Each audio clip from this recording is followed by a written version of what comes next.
नमस्कार मित्रांनो, श्री स्वामी समर्थ. तुमचं आणखी एका नवीन व्हिडिओमध्ये खूप खूप स्वागत आहे. व्हिडिओच्या थंबनेलवरून तुम्हाला कळलेच असेल की आजचा आपला व्हिडिओ कशाचा असणार आहे. तुमच्या आयुष्यात काही अशी इच्छा आहे का जी कितीही प्रयत्न करूनही पूर्ण होत नाही?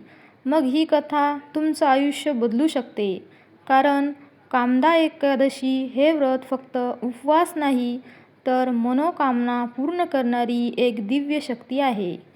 मित्रांनो, कामदा एकादशी हे व्रत आपल्या मनातील इच्छा पूर्ण करणारे आहे.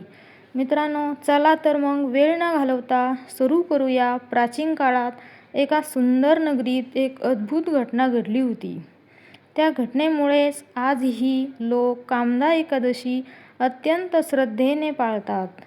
ही कथा फक्त धार्मिक नाही तर ती प्रेम, श्रद्धा आणि भक्तीची ताकद दाखवणारी आहे. मित्रांनो, खूप वर्षापूर्वी गंगापूर नावाची एक भव्य नगरी होती. ती नगरी संपत्तीने, सौंदर्याने आणि आनंदाने भरलेली होती. त्या राज्याचा राजा होता कुंडलिक. तो एक पराक्रमी आणि न्यायप्रिय राजा होता. त्याच्या दरबारात अनेक गंधर्व, अप्सरा आणि कलावंत होते.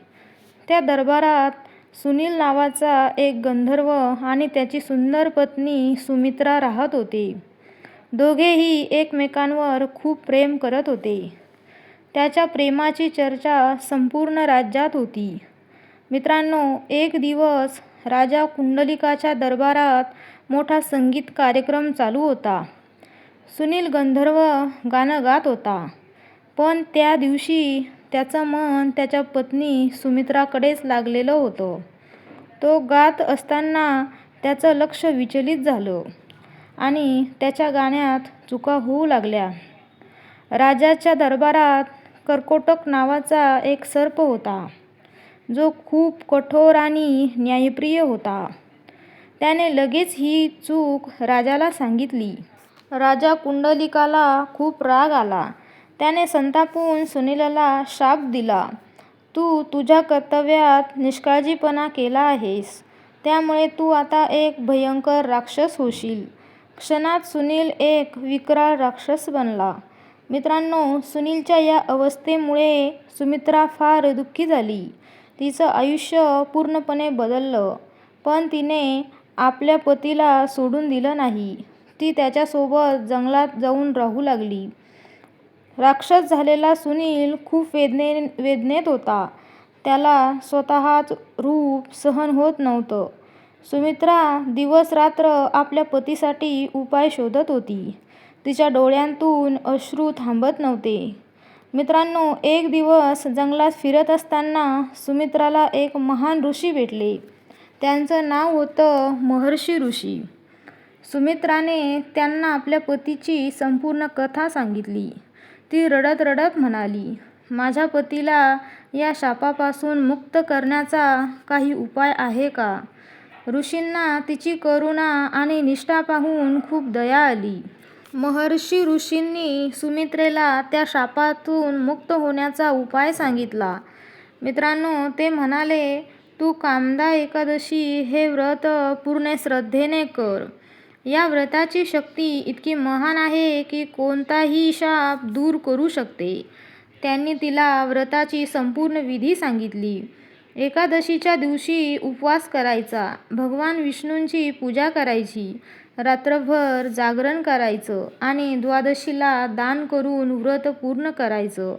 मित्रांनो, सुमित्राने ठरवलं की मी काहीही झालं तरी हे व्रत करणार. ती उपवास करू लागली. दिवसभर तिने काहीही खाल्लं नाही. तिने पूर्ण मनाने भगवान विष्णूंची पूजा केली. रात्रभर तिने जागरण केलं आणि भगवानांचं नामस्मरण केलं. ओम नमो भगवते वासुदेवाय. तिची श्रद्धा इतकी प्रामाणिक होती की संपूर्ण वातावरण पवित्र झालं. दुसऱ्याच दिवशी, द्वादशीच्या दिवशी तिने व्रत पूर्ण केलं आणि देवाकडे प्रार्थना केली, "हे भगवान, माझ्या पतीला त्याच्या शापातून मुक्त करा." आणि तेव्हाच एक चमत्कार झाला. मित्रांनो, राक्षस रूपातील सुनील हळूहळू बदलू लागला आणि काही क्षणातच तो पुन्हा आपल्या मूळ सुंदर गंधर्व रूपात आला.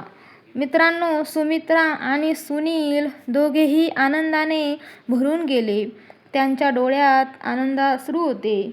सुनील म्हणाला, तुझ्या श्रद्धेमुळे आणि या कामदा एकादशी व्रतामुळे मला नवजीवन मिळाले. दोघेही परत आपल्या नगरीत गेले आणि आनंदाने जीवन जगू लागले. मित्रांनो, कामदा एकादशीचे महत्त्व या कथेमधून आपल्याला काय शिकायला मिळतं? श्रद्धा असेल तर अशक्य काहीच नाही. व्रत आणि भक्ती यांची शक्ती अमर्याद असते. प्रेम आणि निष्ठा कोणतीही संकट दूर करू शकतात.